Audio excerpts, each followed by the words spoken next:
Estimado, ¿Cómo estamos? ¿cómo anda Federico? Muy bien, ¿ustedes? Bueno, muy bien, un gusto, un placer tenerte nuevamente. El placer es mío. A Bueno, ver, bueno, ahí estamos mejor. ahí está perfecto, ahí está perfecto. Bueno, ¿cómo está allí, Buenos Aires con el tema pandemia? Y está muy complicado. Ahora tenemos un poquito más de cosas para hacer, una apertura un poco mayor, pero hay una mezcla, ¿no? Me parece que hay una necesidad de cuidarnos, pero también se nota mucho cansancio Mm. en la gente y una mezcla de cansancio también y necesidad por la cuestión obviamente económica, pero ahí en esa tensión en el día a día. Nosotros en los tribunales parece que la Corte ayer finalmente tomó una decisión más clara, no tan ambigua, y aparentemente están trabajando en protocolos y la semana que viene de alguna manera se podrían hacer cosas un poco más interpersonales, como tomar una declaración, digamos, pero vamos a ver cómo funciona. Es todo nuevo. Sí, sí, sí, sí. Sí, subíamos a nuestros portales también esa información que decís de lo de la Corte, pero bueno, hay que ver en qué condiciones vuelve y cómo vuelve, ¿no? Y cómo la máquina comienza a aceitarse nuevamente. Tuve la posibilidad de ver algunas páginas, las que están disponibles de tu último libro, me pareció súper interesante el título también, República de la Impunidad, y esa es un poco la intención de hablar en el día de hoy, con varios capítulos referidos a una conducta social de nuestro país, una cultura histórica. Bueno, ¿qué tiempo te llevó? ¿Cómo fue el desafío para este nuevo libro en el mercado, Federico? El desafío fue, digamos, yo había escrito uno que se llama La cara injusta de la justicia con una amiga mía, Catalina Elía, que tenía que ver con una aproximación más desde afuera para presentar el sistema judicial, porque era algo de lo que se hablaba siempre, pero en términos generales, nadie le explicaba al hombre que lo tiene que usufructuar, que usar, que sufrir, cómo funcionaba. Después hice uno llamado Injusticia, que tenía que ver con una visión más desde adentro del operador judicial, de cómo se hacen las causas, qué problemas hay que por ahí permanecen medio invisibles al gran público.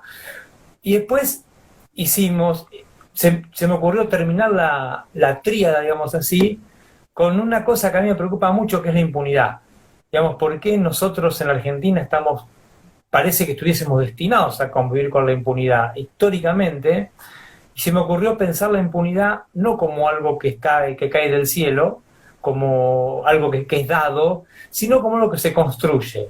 Y en esa construcción social, ¿cuál es el rol de la justicia? Yo el año pasado estuve casi 4 meses en la Universidad de Girona trabajando en Cataluña y eso me vino muy bien porque tenía una biblioteca espectacular, tenía paz, tenía que dar clases y escribir, dar clases y escribir. Y Hermoso. esa dinámica es ideal, digamos. Entonces ahí yo lo había empezado a escribir al libro en mi querido Varela Varelita, que es un bar que queda acá en mi barrio, en Palermo, que es bastante conocido en Buenos Aires. Y yo tengo mi mesa ahí, entonces había empezado ahí a cranearlo, pero lo pude terminar en Girona y cuando regresé a Argentina en diciembre lo entregué a la editorial para que hagan obviamente todo el laburo ese tan tedioso para todos de la corrección, de las pruebas y bueno. Pero ahí quedó y me parece que obviamente no va a agotar la cuestión, pero me parece que es una buena aproximación primero para comprender qué es la impunidad, después para ver qué rol tiene la justicia, qué peso tiene, y también qué peso tenemos todos nosotros, ¿no? Los abogados, los ciudadanos, los periodistas, los indiferentes, es decir, cómo se hace para construir la impunidad con acciones y con silencios. Vos decías en el comienzo en esto, y digo, qué real, qué cierto. Saavedra y Moreno tenían concepción de país realmente diferentes. Ahí hay comienza la construcción, ¿no? De este tema. Yo no soy historiador y obviamente me da miedo decir estas cosas, pero uno puede pensar la famosa grieta empieza ahí. Mm, Digamos, porque si uno se pone a ver en otros países, el devenir de la historia, siempre hay muchos intereses. Quizás Estados Unidos es el más claro, ¿no? En nuestro continente americano, donde un proyecto industrial y un proyecto más bien algodonero chocan el norte y el sur. Hay una guerra, hay un problema, pero al final el norte le impone al sur un proyecto de país y ese país sale adelante. Eso se repitió en muchas partes. Y en Argentina es como aquella visión que tenía Mariano Moreno o su sector. Y el sector que tenía Saavedra, uno puede ir hilando más fino la historia y esas tensiones permanecen insolubles. Y es como que ninguno de las dos tuvo la oportunidad de ganarle al otro, digamos así, pero tampoco la fuerza para, tampoco no sé qué palabra, la hidalguía para llegar a un acuerdo y a buscar un punto en común. Entonces estamos siempre peleando por la tasa de cambio, ¿no? Un sector quiere una devaluación, un tipo de cambio alto para exportar sus productos, y otro sector quiere un tipo de cambio un poco más bajo, pero muchas protecciones para mantener sus industrias. Y en medio de esos pactos se cuela la cuestión institucional. Y la justicia es una parte de eso y está impregnada de ese empate no resuelto y de ese hábito de utilizar la ley según quién tiene el gobierno, y por eso cuando los gobiernos pasan empiezan los problemas y cuando los gobiernos están no hay problemas, y esta historia de vela loca por ahí de la justicia que va por un lado para el otro, Dios, tiene causas actuales, tiene problemas actuales, pero también tiene algunos incentivos que son históricos. Uh-huh. La consulta del ADN, ¿no? Si no tiene que ver cómo se formó como país. Felizmente, me parece a mí que la forma de ser de una sociedad es una cuestión cultural. Y la cultura es algo que tampoco está en el ADN, digamos, pues el ADN no lo podemos cambiar. La cultura la podemos cambiar. A mí lo que me parece es que nos hemos acostumbrado a vivir en un paradigma en el que en general las faltas no rinden cuentas. El que comete una falta no rinde cuentas. En general. Y en vez de que a eso nos hemos acostumbrado y lo tomamos como una premisa. Ya sabemos que en Argentina se puede todo.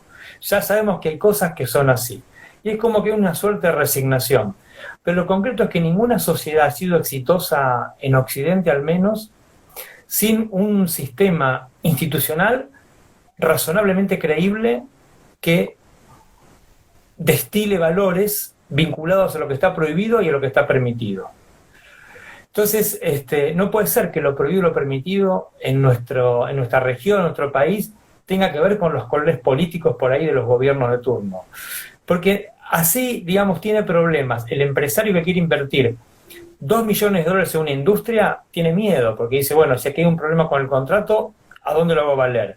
Pero también el tipo que precisa un plan social y que necesita cobrar un subsidio, también tiene miedo, porque sabe que en definitiva no solo tiene la protección de la ley, sino que por ahí necesita también la mediación de algún puntero o de otra persona sin la cual no puede acceder a ese beneficio. Entonces me parece que, y todo esto se mezcla con la cuestión de la impunidad y con la cuestión de premios y castigos, con la cuestión de la justicia. Parece que no se puede pensar de verdad un proyecto de país sustentable sin tener más o menos claro cuál es el diseño institucional y qué rol tiene, porque afecta a la economía, la macroeconomía, la microeconomía, la vida tuya, la mía, la de nuestros seres queridos, nuestros vecinos.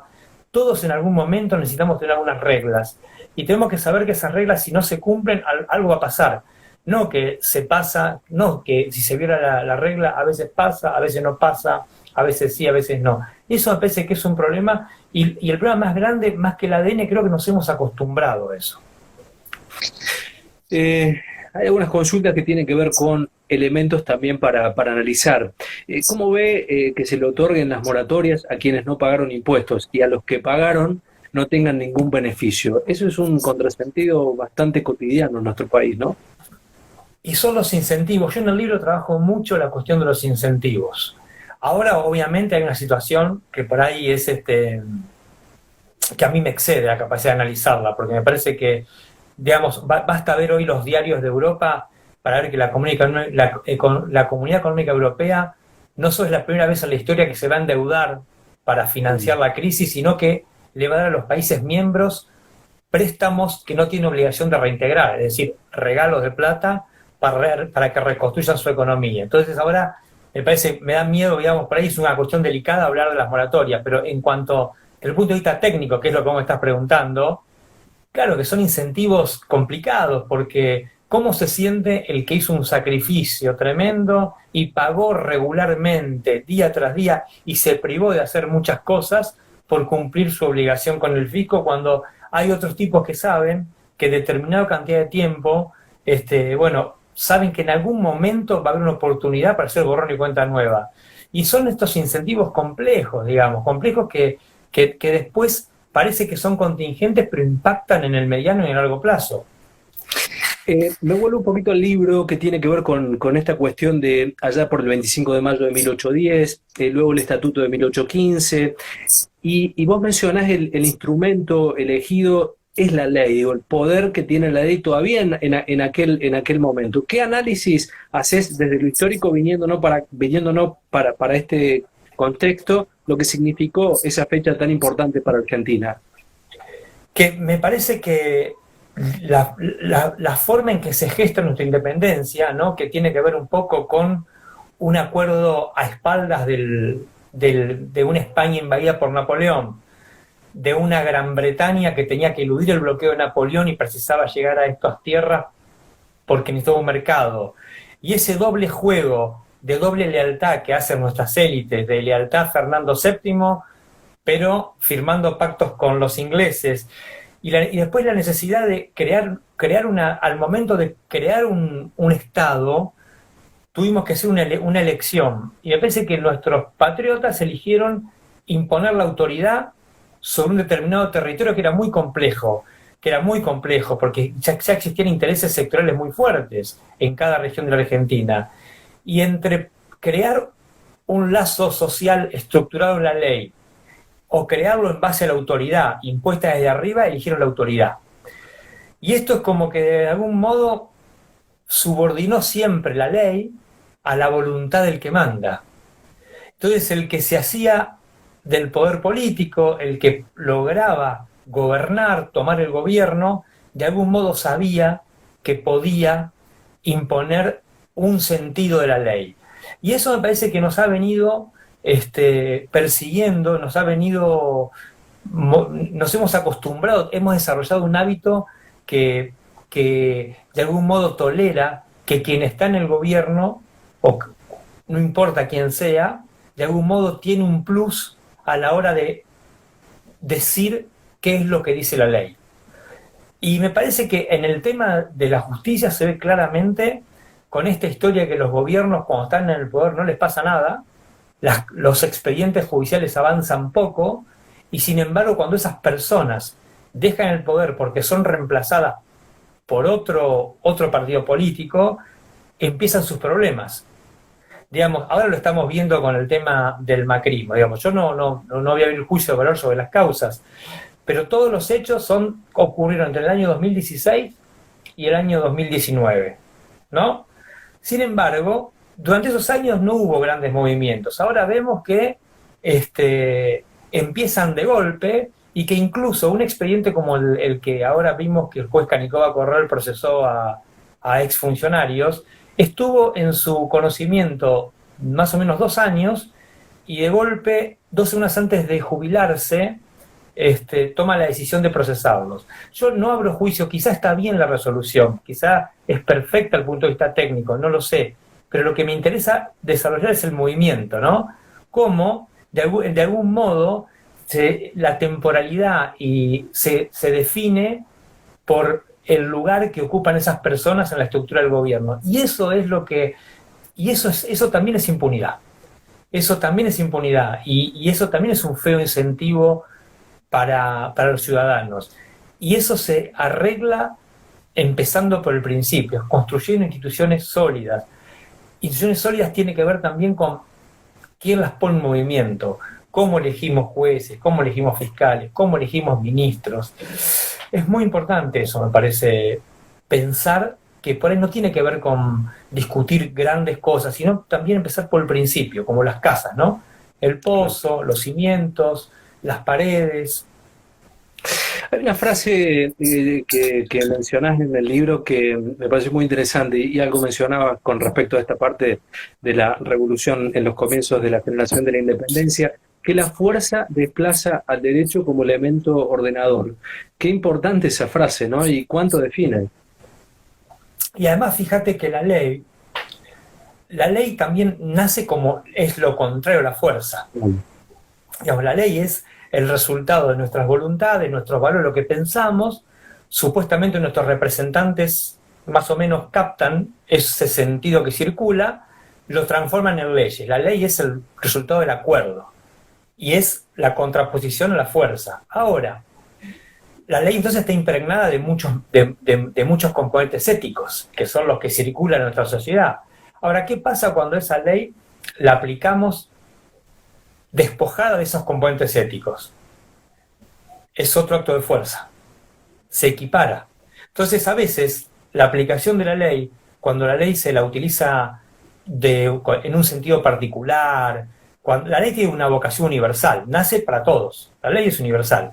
Ahora, cuando nosotros la aplicamos sectorialmente, con doble vara, con un ojo cerrado y el otro abierto, esa ley ya pierde ese componente ético y moral.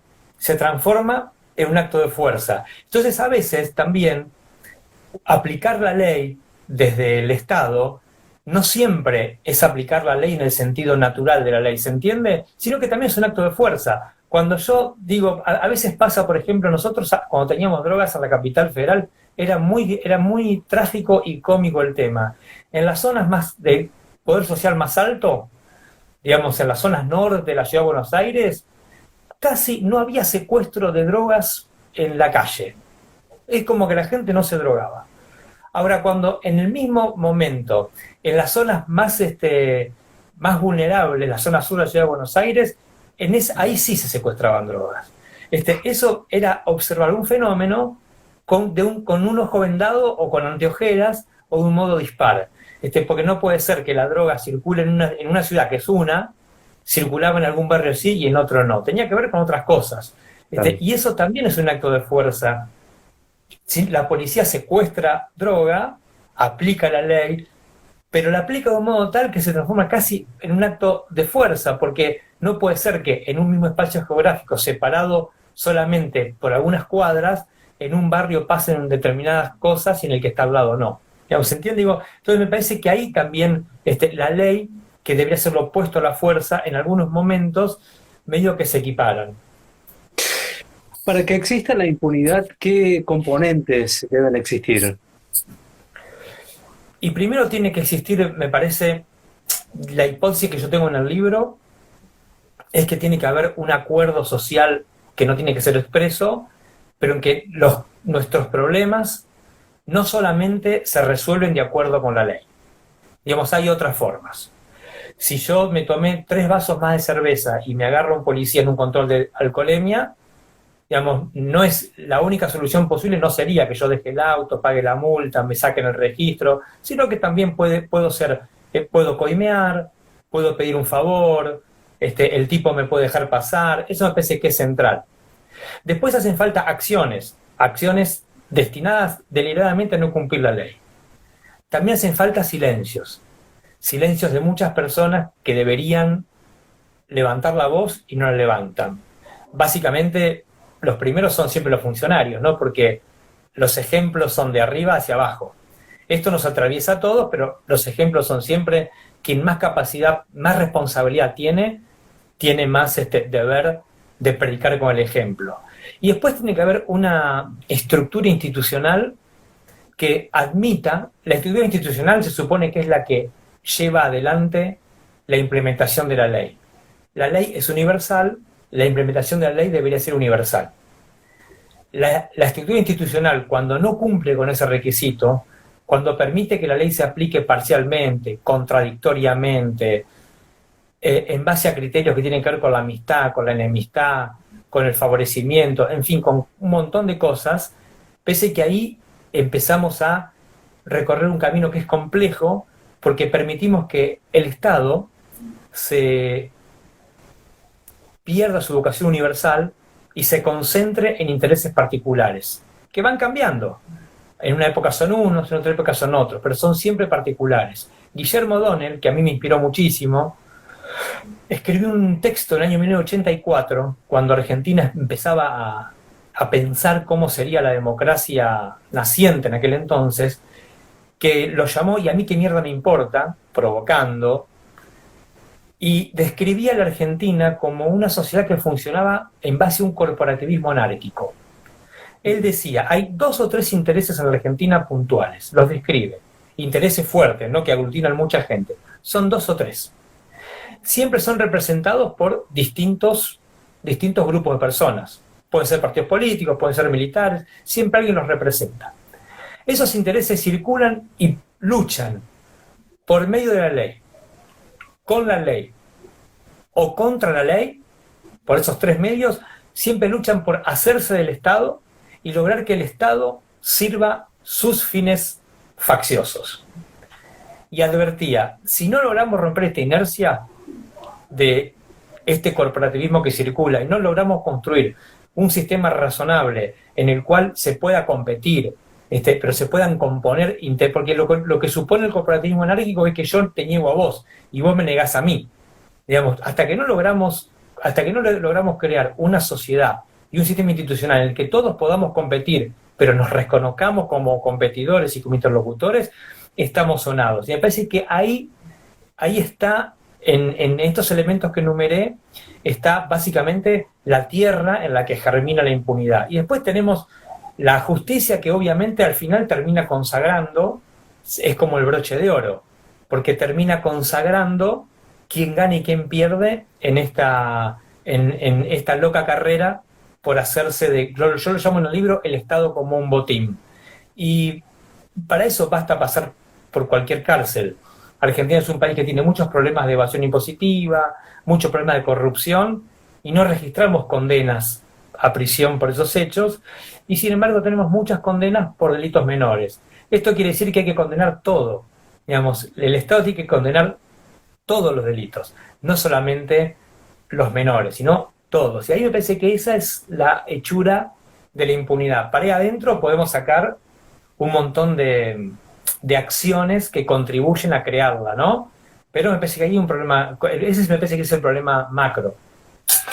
Hay un capítulo muy interesante, el 4 del libro, que es los medios y los poderes salvajes, donde allí están los dueños de la noticia, la mentira tiene patas largas. Bueno, ¿a qué hay referencia ahí directamente de la cuestión del poder y los medios? ¿Por dónde va ese capítulo, doctor? Y ahí hay 2 problemas. Primero, cómo se hace la noticia dentro de tribunales, ¿no? Se hace de una manera bastante particular. Primero, tribunales trabajan con una mentira piadosa, si querés, que es que los jueces hablan solo por sus sentencias. O sea, nadie se entera qué pasa en los expedientes. Sin embargo, cualquier portal de cualquier ciudad de la Argentina, el portal local tiene la información judicial en un sector. O sea que alguien habla. Ahora, ¿cómo se produce ese diálogo entre la justicia y los medios? Que no está mal, pero la justicia tiene que hablar porque es su poder público. Ahora, ¿cómo se produce ese diálogo? Se produce a través del off the record. El off the record no tiene nada de malo, como es un instrumento más que tienen los periodistas para trabajar. Pero en tribunales se usa de un modo singular. Quienes tienen la información lo usan discrecionalmente. Lo usan en base a criterios que a un periodista le cae más simpático que otro, un criterio ideológico, como un fin propio para promocionarse o para denostar a otro. Lo importante es que esa información, que es pública, porque es el Estado, está en poder de una persona, el juez, el fiscal, que tiene la posibilidad de usarla de un modo particular. Y lo hace construyendo estrategias con periodistas que son de él. Y a veces pasa que, por ejemplo, en un caso resonante, donde todo el mundo quiere tener información, ese juez, ese día, o ese fiscal, que es el único que tiene el dato, puede manejar la agenda de Clarín, de La Nación, de Perfil, porque él es quien gotea. Y mientras él tenga la posibilidad de mantener eso en secreto, es él quien de alguna manera, increíblemente, un triste fiscal de primera instancia como yo, podría, en un momento, por un tiempo, fijar cómo se estructura la agenda pública del país. Ahí hay un problema. Eso no está bien. Me parece que la justicia debería sincerarse y profesionalizarse, tener un vocero de prensa que cuente lo que se puede contar a todos los medios, a todos por igual, que hable las veces que haga falta, y que de ese modo evite estas pequeñas relaciones entre una fuente y un cronista que se prestan a este tipo de cosas, ¿no? Reducir la discrecionalidad. Y el juez o el fiscal que quiera hablar, porque es parte de su trabajo, bueno, que lo haga en on. Nombre, apellido, pero yo haría que la información de la justicia, que es pública, llegue al público a través de la prensa de manera democrática y universal, que la tengan todos. Y ahí ya evitamos lo que se conoce como las operaciones, ¿no? Porque yo puedo contar de una declaración de un testigo la mitad. La mitad por ahí destruye una persona y por ahí a la otra no. Entonces, eso se evita. Eso por un lado. Después hay un problema que ya es distinto y que tiene que ver con la relación que tiene la justicia como institución o lo que pasa con la noticia judicial como mercancía en manos de las empresas de medios. Ahí, digamos, las empresas de medios son empresas privadas, obviamente, que tienen un fin público, el fin de informar. Y los ciudadanos tienen el derecho a recibir información veraz. Esos son los dos derechos en pugna. Pasa que los poderes salvajes, ¿qué pasa a veces? A veces sectores de la justicia, sectores de la política, sectores de la economía, se articulan y editan la información judicial. Y la información judicial se transforma en una mercancía que sirve para construir héroes, para construir villanos, o simplemente para invisibilizar algunas cosas y visibilizar otras. Y ahí la víctima de eso es la verdad como insumo derivado del derecho a una información veraz. Y ahí me parece que la justicia ahí la justicia no lo puede solucionar, porque se mezclan cuestiones morales o éticas, pero tiene mucho por hacer. Y me parece que tiene que hacer mucho por hacer precisamente profesionalizando la comunicación con la sociedad a través de oficinas específicas que impidan estas pequeñas alianzas entre algún sector de la justicia, algún sector de la economía, algún sector de la política. Eso pasa mucho en las causas de resonancia pública de alto impacto. Ahí es donde hay que tener cuidado. Porque además, si la justicia permite o es parte de construcción de información falsa, nos estamos pegando un tiro en los pies, porque lo que estamos delegitimando es el régimen democrático. Te puede salir bien a vos o a mí, porque queremos hacer tal cosa y para eso precisamos eliminar a tal oponente. Pero bueno, ese es otro problema. Y el tercer problema, pero que está anclado a tiene que ver con los juicios paralelos. Cuando la justicia se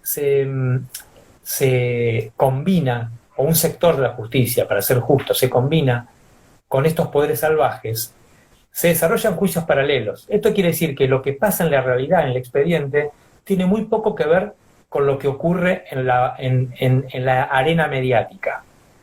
Y esto trabaja con la humillación, con la vergüenza, con la dignidad de las personas, y después por ahí no tiene consecuencias jurídicas.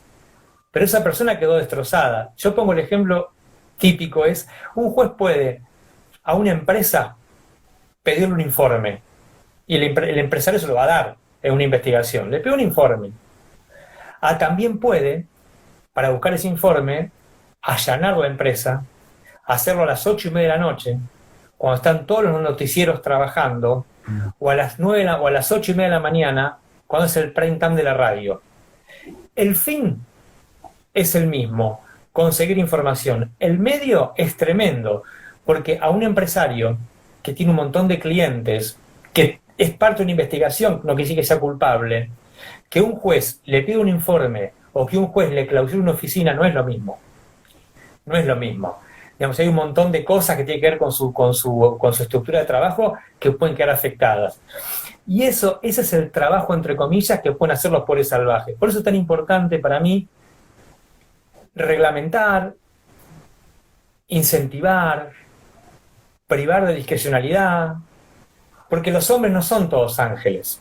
Entonces no se puede solamente esperar que la estructura moral de una persona sea leal con la Constitución. También hay que prepararse para los pícaros. Y la picardía germina o crece en los lugares donde hay discrecionalidad. Cuando las personas tienen reglas claras y tienen pocas chances de hacer lo que se les antoje, digamos, es más fácil que ese tipo se porte bien. Pese que ahí hay que trabajar mucho. Y ese pese que son los tres grandes problemas de los medios y la justicia. Cómo se construye la información en tribunales, después de qué modo llega a la sociedad a través de los medios masivos, y las picardías que se pueden hacer cuando sectores de la justicia se alían con algún medio, o a veces con algún periodista o con algún grupo de periodistas, sectores de la política, pues es el medio, digamos. A veces en tribunales yo me río, pero me río por dentro cuando veo cómo personas dicen, este es Mañeto, este es Página 12, este es Fontevecchia, y en realidad, a veces yo me imagino que esos tipos no se deben enterar de lo que está en la tapa, de lo que están publicando en el portal, o se enteran después. Lo importante es cómo se gesta, sobre todo por la inmediatez, porque hoy un periodista no llega con una noticia, habla con el editor, lo convence y la publica. Vos sabés que es mucho más sencillo. Tiene la noticia, la escribe por ahí en el teléfono, manda el cable y automáticamente va a la web. Entonces, increíblemente, esa rapidez también hace que sea mucho más fácil que estos poderes salvajes se cuelen por estructuras que son más densas, más difíciles que trabajan a otro ritmo. Una clase magistral, Doc, profe, le voy a decir, porque la verdad que está re interesante la charla. Te vamos a dar unos minutos para que puedas tomar un mate tranquilo, porque venís hablando mucho. Gracias a la gente que se va sumando, gente de Bogotá también, de Argentina, de distintos lugares. Gracias por estar y por sumarse a la charla con Federico Delgado. Hay un capítulo, el 5, que han destacado algunos medios. Su señoría es un rockstar, así se llama el capítulo, analizando expedientes VIPs, allanamientos con picos de rating, esto es algo que mencionabas también vos. Digo, hay una construcción del libro que tiene toda una vinculación, pero ¿a qué, esta referencia de su señoría es un rockstar tiene que ver con esto que estábamos hablando también, ¿no? Y es un poco eso, es un concepto de juez, es un tipo de juez. Digamos, hay un artículo que yo estudié en la facultad de un francés que decía hay 3 tipos de jueces. Entonces él decía que hay un juez que es la boca de la ley, que es un hombre que tiene anteojeras y ve la ley y no ve las personas, y no le importa lo que va a hacer. Si por ahí, para ese tipo, robar un pedazo de carne para comer y robar un banco es lo mismo. Hay otro juez que se cree que es todopoderoso, que lo llama Hércules y que se cree que puede solucionar, puede cambiar el mundo. Hay otro juez que se llama Hermes, que es el más componedor, que es el tipo que le parece que las cosas hay que ver, dentro de la ley hay que tratar de buscar soluciones que dejen a todos conformes. Ese es el que más me gusta a mí. Pero también hay un juez, pero me parece que en la Argentina, propio del deterioro de nuestras instituciones, se ha desarrollado el juez rockstar. El juez rockstar es un hombre que tiene poca solvencia técnica, no es un juez muy preparado, que es temerario, porque sabe que en la Argentina hay impunidad, y sabe que las faltas no se pagan, y sabe que el cargo lo puede usar tanto para los fines para los que fue honrado, para hacer justicia, pero sabe que si no es leal a la Constitución no pasa nada, entonces lo aprovecha y busca cualquier cosa menos justicia. El rockstar busca notoriedad. A veces y eso es una forma de impunidad y de corrupción. Por ahí el rockstar no persigue sobornos. Por ahí el rockstar no persigue otra cosa, no persigue ser embajador, ser ministro. Por ahí el rockstar persigue notoriedad. Pero ¿qué pasa? El rockstar que persigue notoriedad y que tiene una moral baja respecto a la Constitución y que sabe que no le pasa nada, es muy peligroso porque puede construir alianzas con algún sector que necesita un juez temerario para hacer otras cosas, para hacer daño. Y por ahí una persona que tiene la relación equivocada, que un empresario que gana equivocadamente, entre comillas, una licitación, cualquier cosa, se topa le gana o molesta a alguien que es más poderoso, y en una institucionalidad tan débil como la nuestra, esto puede generar que el rockstar construya una alianza contingente con un poderoso, y por hacerle un favor a un poderoso, que además lo va a proteger para que él no pague cuentas por lo que hace, se termina desarrollando lo que yo llamo eso de iniciar expedientes judiciales que supuestamente persiguen la aplicación de la ley, pero que en realidad son ilegales. El caso más extremo de esto por ahí son las causas armadas, pero no es el único. Digamos, pero tiene que ver con el uso de la potestad del juez de instrucción, la facultad de aplicar la ley, de investigar con fines ilegales o con fines arbitrarios. Porque no hace falta cometer un delito para arruinar la vida de una persona. Un juez, con ser arbitrario, por ahí no comete un delito específicamente, pero te puede arruinar la vida, te puede sacar de la cancha, para siempre. Para siempre. Entonces, el juez Rockstar busca notoriedad. Y en su búsqueda de notoriedad se aísla, se relaciona con algunos poderes porque él sabe que lo que hace lo hace mal. Entonces necesita algunos poderes fuertes que lo protejan. Y ahí empieza toda una dinámica donde la justicia se transforma en actos de fuerza, pero reivindican la aplicación de la ley.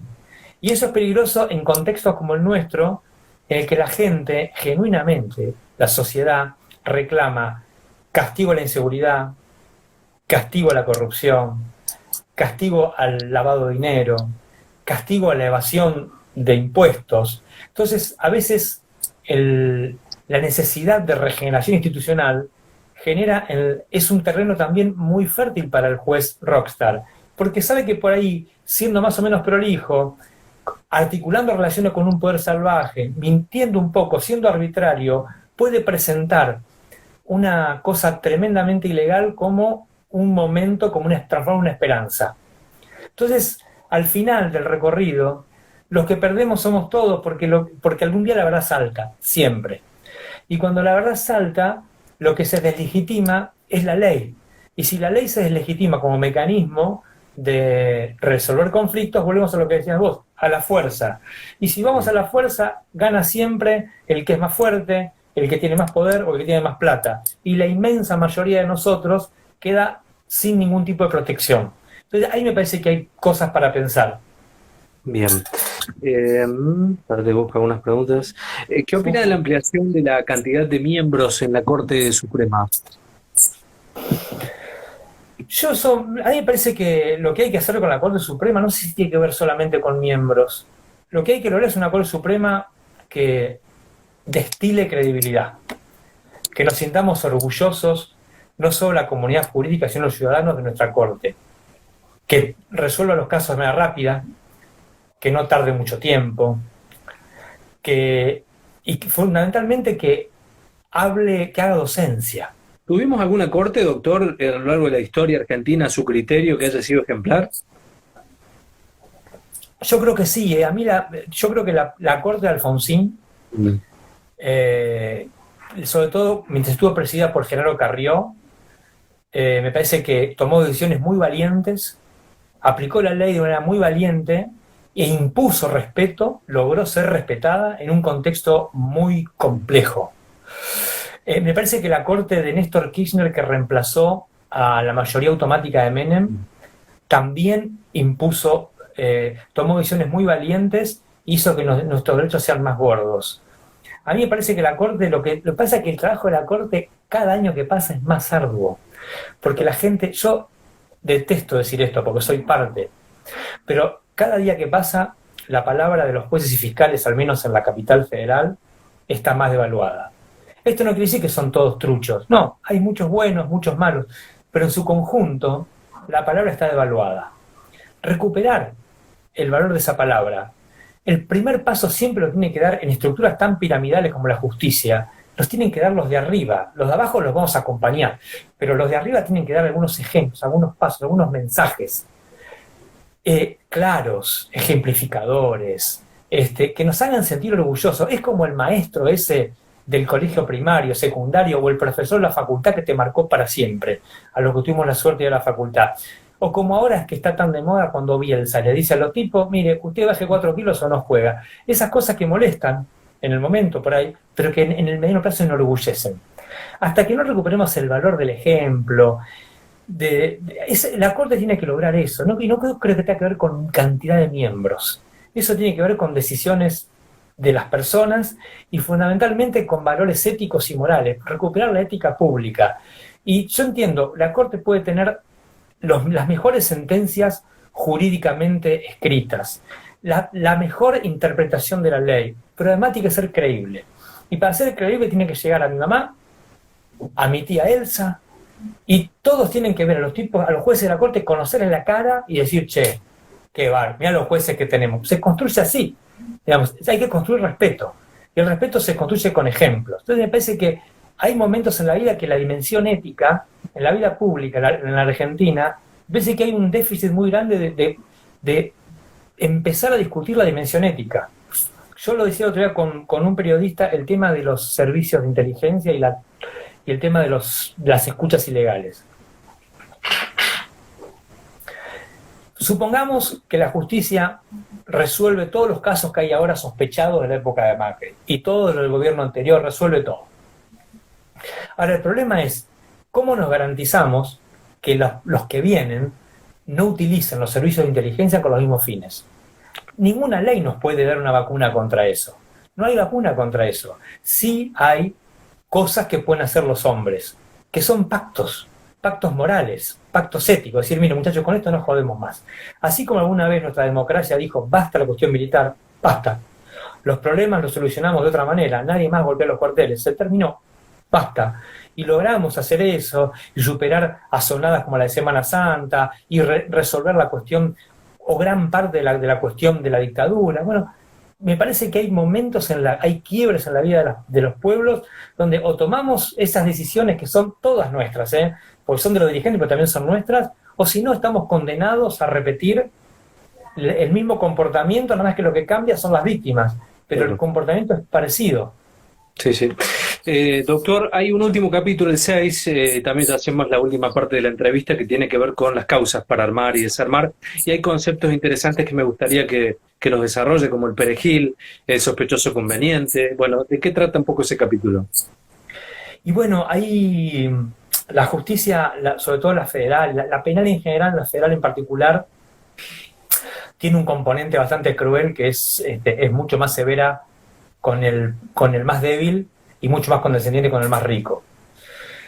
Y después se mezclan cosas como que hay personas que son, porque tienen alguna representación social singular, porque son mal vistos, porque tienen mala prensa, por lo que fuere, son a veces como imputados ideales. Claro. Y olvidamos algo muy importante, que es que la gente es responsable por lo que hace, no por lo que parece. Responsable por lo que hace, no por lo que piensa. Porque a veces yo entré muy joven a tribunales y al principio veía cuando entraban algunas personas con trajes espectaculares a las declaraciones y decía, este tipo no puede ser culpable. Yo era chico, entonces preguntaba, che, ¿y este qué hizo? Entonces como me explicaban que era dueño de un banco, que había dejado un tendal de ahorristas clavado con los depósitos, yo decía, pero ¿cómo puede ser? Porque yo lo veía y parecía que... Entonces, y por ahí veía otro que era un colectivero que se agarraba trompadas con otro colectivero, con un taxista, típica pelea porteña de una esquina, y los tipos parecían, en comparación con esos, por su aspecto, por su forma de hablar, parecían dos malandras. En realidad eran dos tipos que se habían enojado, se habían calentado y habían cometido un delito menor.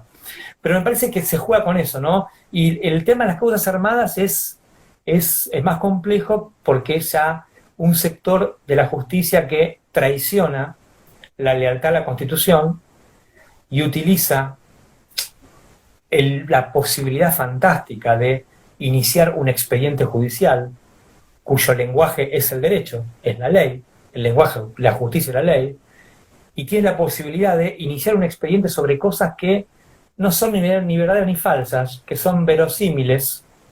Verosímiles quiere decir que es un híbrido, una cosa gris, y en base a ese gris, que parece que busca la verdad, por debajo de eso se empiezan a colar un montón de ilegalidades. Entonces tenemos expedientes que parecen legales, que parecen que persiguen la ley, que parece que cachan a los responsables, que parece que están haciendo justicia, pero en el camino hacia hacer la justicia se cometen arbitrariedades, delitos, y a veces, que es lo peor de todo, se editan los hechos. Digamos, en vez de tomar, qué sé yo, si hay 3 personas robando una carnicería, yo puedo hacer que vi una. Y ya cuando elijo a uno y a otros 2 no, ya estoy haciendo un acto de arbitrariedad.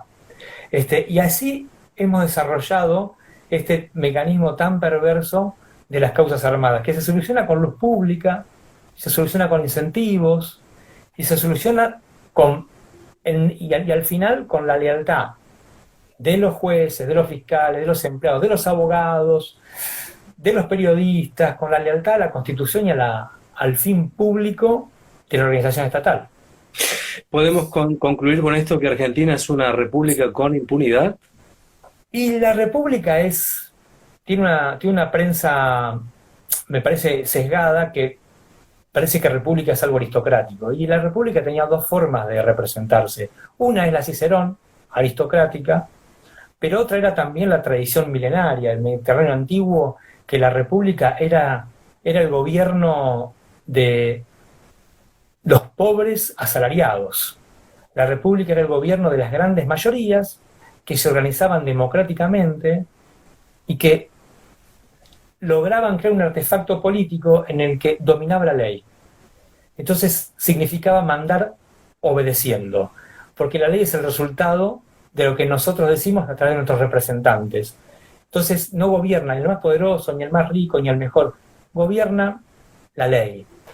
Esa carga la tenemos todos nosotros sobre las espaldas, porque el artículo 1 de la Constitución dice que elegimos la forma republicana de gobierno. Ahora, la república, uno de los principales enemigos que tiene es la impunidad, la no rendición de cuentas. Entonces me pareció que era una forma de hacer chocar los términos. República, porque es lo que tenemos que hacer, el gobierno de la ley, mandar obedeciendo, digamos que es más simpático decirlo, y como contrasentido, la impunidad, ¿no? Que es precisamente violar ese pacto de vida en comunidad, sin que nadie rinda cuentas. Entonces, por eso República de la Impunidad. Bien, ¿dónde conseguimos el libro, Doc? Que es apasionante, ¿eh? El libro lo editó Ariel, que es una firma de Planeta, está en todas las librerías. Creo que por las condiciones actuales creo que se compra básicamente por el e-commerce, es decir, por internet. Y nada, pretende esto, discutir un poco por qué nos acostumbramos a vivir bajo la impunidad y cómo podemos hacer para salir, ¿no? Un humilde grano de arena, porque obviamente yo no tengo la receta de nada.